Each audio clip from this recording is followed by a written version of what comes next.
DK friend circle group महाराष्ट्राच्या वतीने दीपक वाघमारे यांचा वाढदिवस साजरा। डीके फ्रेंड सर्कल ग्रुप महाराष्ट्राच्या वतीने दीपक वाघमारे यांचा वाढदिवस साजरा करण्यात आलाय।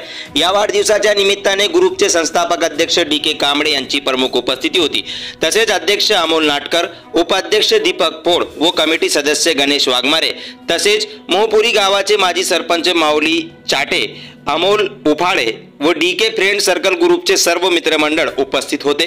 तर घनसावंगी तालुक्यातील मोहपुरी गावात हे वाढदिवस साजरा करण्यात आलाय।